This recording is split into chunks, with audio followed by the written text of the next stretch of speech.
Children, आज मैं आपको बताऊंगा कि प्रेजेंट और पास्ट कंटिन्यूअस टेंस के वाक्यों का अंग्रेजी में अनुवाद कैसे करते हैं। अगर आपको प्रेजेंट और पास्ट कंटिन्यूअस टेंस के वाक्यों का अंग्रेजी में अनुवाद करना नहीं आता है तो फिर आप हमारे इस वीडियो को ध्यान से अंत तक जरूर देखिएगा। तो आइए शुरू करते हैं। Present continuous tense.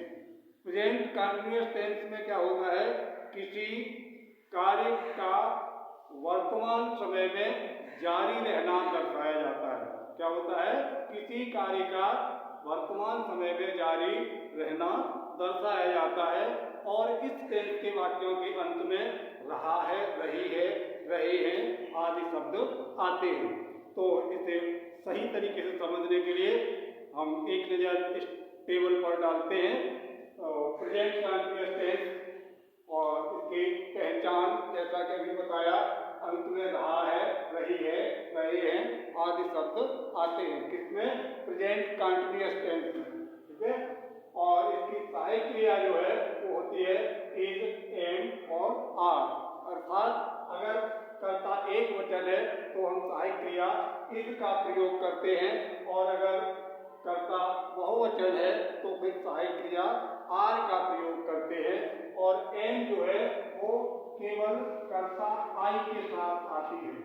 सब्जेक्ट अगर आई है तो एम आएगा और अन्य कहीं भी इसका कोई उपयोग इस टेंस में नहीं है। केवल आई के साथ एम आएगा, बाकी एक वचन के साथ इज और बहुवचन के साथ सहायक क्रिया आर आती है। ठीक है। और मुख्य क्रिया की आती है आईएनजी फॉर्म, जैसा कि सामने लिखा है। क्या आता है? ING form. आईएनजी फॉर्म का मतलब यानी मेन वर्ब की फर्स्ट फॉर्म में आईएनजी जोड़कर रखते हैं। ठीक है। और टेबल में सामने कुछ उदाहरण भी दिए हैं, जैसे चपरासी घंटी बजा रहा है। अंत में रहा है आ गया तो प्रेजेंट कंटिन्यूअस टेंस का वाक्य हो गया। इसका हमें अंग्रेजी में अनुवाद करना है तो क्या हो जाएगा? सबसे पहले सब्जेक्ट को रखेंगे द पियोन, ठीक है, और उसके बाद हेल्पिंग वर्ब रखेंगे इज, उसके बाद मेन वर्ब भी आईएनजी फॉर्म। मेन वर्ब है बजाना, बजाने को बोलते रिंग और रिंग में आईएनजी जोड़ देंगे तो हो जाएगा ringing, ringing the bell. The peon is ringing the bell. चपरासी घंटी बजा रहा है। अर्थात चपरासी का यहाँ घंटी बजाने का जो क्रम है वो जारी दर्शाया गया है, जारी है। ठीक है। तो वाक्य में शब्दों का क्रम क्या रहा? सबसे पहले सब्जेक्ट द पियोन, उसके बाद हेल्पिंग वर्ब इज और उसके बाद मेन वर्ब की आईएनजी फॉर्म आ गई रिंगिंग और उसके बाद आ गया ऑब्जेक्ट यानी कर्म द बेल। और इसके बाद अगर कोई कंप्लीमेंट और भी होता तो उसे हम अंत में रख देते हैं। ठीक है। जैसे एक दूसरा उदाहरण और है, वे खाना खा रहे हैं।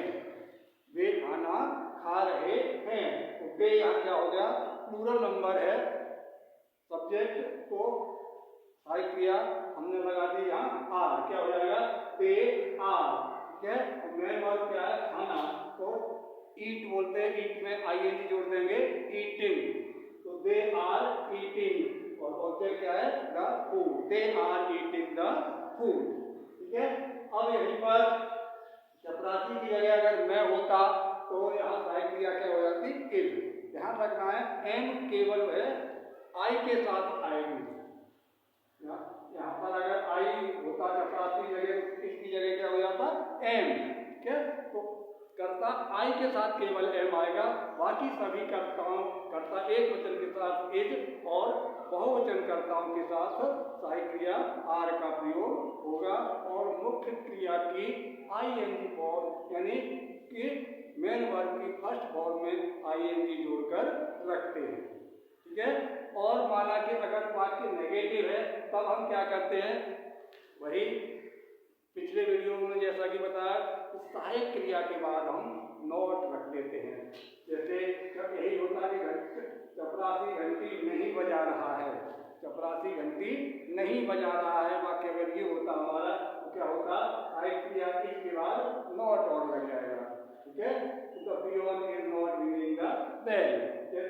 वे खाना नहीं खा रहे हैं तो क्या हो जाता, वे are not eating the food. ठीक है। अब माना कि अगर वाक्य इंटेरोगेटिव है और इंटेरोगेटिव वर्ड जो है हिंदी के वाक्य में सबसे पहले आया है, तो फिर क्या करते हैं, पिछले नियमों के अनुसार ही उस शब्द की अंग्रेजी नहीं न लगाकर क्या करते हैं, हम नियमानुसार सहायक क्रिया को पहले रख देते हैं। जैसे क्या चपरासी घंटी बजा रहा है, तो प्रश्न सूचक शब्द क्या यहाँ पहले आ गया, तो कर्ता के वचन के अनुसार सबसे पहले हम रख देंगे सहायक क्रिया। यहाँ कर्ता कौन है, पियोन, एक वचन है तो सहायक क्रिया इज, तो is the peon, is the peon. और फिर मुख्य क्रिया की आईएनजी फॉर्म रिंगिंग, और उसके बाद object the bell, is the peon ringing the bell. और यही इंटेरोगेटिव के साथ साथ नेगेटिव भी होता, तो फिर क्या होता कि हम सब्जेक्ट के बाद नॉट लगा देते हैं। यहाँ ध्यान रखना है, ये नेगेटिव सेंटेंस में क्या होता है, नॉट जो है वो हेल्पिंग वर्ब के बाद आता है, और इंटेरोगेटिव नेगेटिव में नॉट का प्रयोग जो है वो सब्जेक्ट के बाद होता है। ठीक है। तो अगर यही इंटेरोगेटिव के साथ साथ नेगेटिव भी होता है, जैसे क्या चपरासी घंटी नहीं बजा रहा है, तो क्या हो जाएगा, is the peon not, peon subject है तो सब्जेक्ट के बाद यहाँ नॉट रख देंगे, is the peon not ringing the bell, और क्वेश्चन मार्क। ठीक है। ऐसे ही अगर क्वेश्चन मार्क बीच में है तो फिर क्या करते हैं, उसकी अंग्रेजी सबसे पहले लगा देते हैं। जैसे चपरासी घंटी क्यों नहीं बजा रहा है, क्यों बीच में आ गया तो सबसे पहले रख दें क्यों की अंग्रेजी वाई, उसके बाद helping verb is, why is subject the peon, और नेगेटिव भी है तो सब्जेक्ट के बाद नॉट, जैसा कि अभी लगाया नॉट, और फिर मेन वर्ब की ING form ringing the bell, why is the peon not ringing the bell, चपरासी घंटी क्यों नहीं बजा रहा है। तो इस प्रकार जो है वो हम प्रेजेंट कंटीन्यूअस टेंस के वाक्यों का अंग्रेजी में अनुवाद कर देते हैं। अब बात आती है पास्ट कंटीन्यूअस की। तो पास्ट कंटीन्यूअस में क्या होता है, भूतकाल में, पूर्व के समय में, पूर्व में किसी कार्य का जारी रहना दर्शाया जाता है, और इस टेंस के वाक्यों के अंत में रहा था, रही थी, रहे थे आदि शब्द आते हैं। तो आइए इसके लिए भी इसी टेबल पर एक नजर डालते हैं। पास्ट कंटीन्यूअस टेंस, उसकी पहचान है रहा था, रही थी और रहे थे, और इसकी हेल्पिंग वर्ब सहायक क्रियाएं हैं, एक वचन के साथ वाज और बहुवचन के साथ वर, और मुख्य क्रिया की इसमें भी आईएनजी फॉर्म में आती है, जैसे कि प्रेजेंट कंटीन्यूअस टेंस में आती है। ठीक है। यानी शेष सारे नियम प्रेजेंट कंटीन्यूअस टेंस वाले ही हैं, केवल सहायक क्रिया बदल कर क्या वाज और वर हो जाती है, एक वचन के साथ वाज और बहुवचन के साथ वर। तो आइए अब कुछ पास्ट कंटीन्यूअस टेंस के एग्जांपल देख लेते हैं।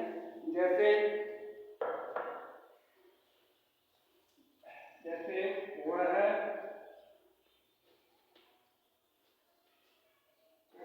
शोर मचा रहा था, वह शोर मचा रहा था। रहा था आ गया अंत में, और रहा था, रही थी, रहे थे आता है अंत में, तो फिर वो वाक्य हमारा पास्ट कंटीन्यूअस टेंस का होता है। वह शोर मचा रहा था, पास्ट कंटीन्यूअस टेंस का हो गया। प्रेजेंट कंटीन्यूअस टेंस की तरह ही हम इसे बिल्कुल बदल देंगे, अंग्रेजी में बदल देंगे, अंग्रेजी में अनुवाद कर देंगे। सबसे पहले सब्जेक्ट कौन मचा रहा था, तो ही, वह, क्या, अब ही, वह एक वचन है तो वाज, एक वचन के साथ सहायक क्रिया वाज और बहुवचन के साथ वर, तो ही वाज, यहाँ एक वचन है ही वाज, और मुख्य क्रिया क्या है, मचाना, मचा रहा था, मचाने को क्या बोलते हैं, मेक, और मेक से क्या हो जाएगा, मेकिंग, ही वाज मेकिंग, वह मचा रहा था या कर रहा था, क्या कर रहा था, ए नॉइज, ए नॉइज।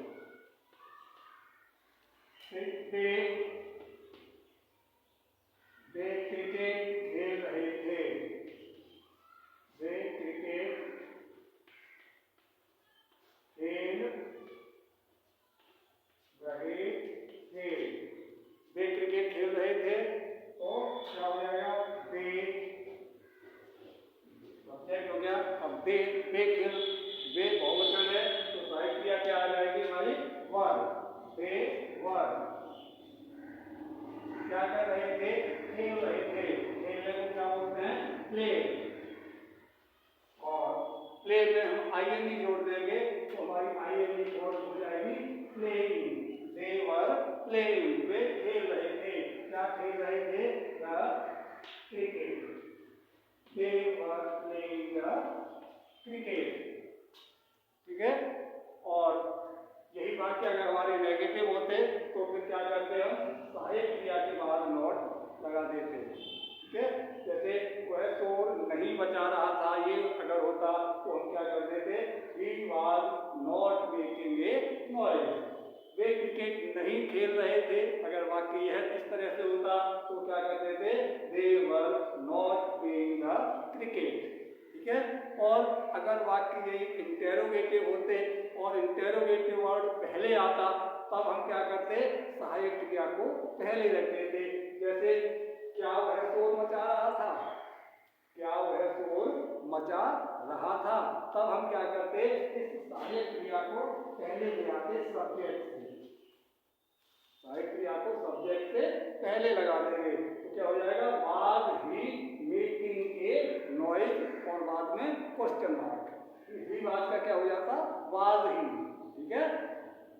ऐसे ही क्या वे क्रिकेट खेल रहे थे? क्या वे क्रिकेट खेल रहे थे? इस तरह का वाक्य अगर होता तब हम क्या करते थे? कर देते दे वर की बजाय क्या कर देंगे? वर दे। वर जो हेल्पिंग वर्ब है इसे हम यहाँ रख देंगे तो फिर क्या हो जाएगा? वर दे प्लेइंग द क्रिकेट। ठीक है। यानी कि एफर्मेटिव और नेगेटिव सेंटेंसेस में हेल्पिंग वर्ब सब्जेक्ट के बाद होती है और इंटेरोगेटिव वाक्य अगर है तो फिर क्या करते हैं? हम हेल्पिंग वर्ब को सब्जेक्ट से पहले रख देते हैं। एफर्मेटिव और नेगेटिव में हेल्पिंग वर्ब सब्जेक्ट के बाद और इंटेरोगेटिव सेंटेंसेस में हेल्पिंग वर्ब सब्जेक्ट से पहले आ जाती है। इतना ही अंतर होता है। ठीक है। और अगर इंटेरोगेटिव के साथ साथ नेगेटिव भी होता है तो फिर हम नॉट को सब्जेक्ट के बाद रखते हैं और नेगेटिव में सहायक क्रिया के बाद नॉट रखते हैं।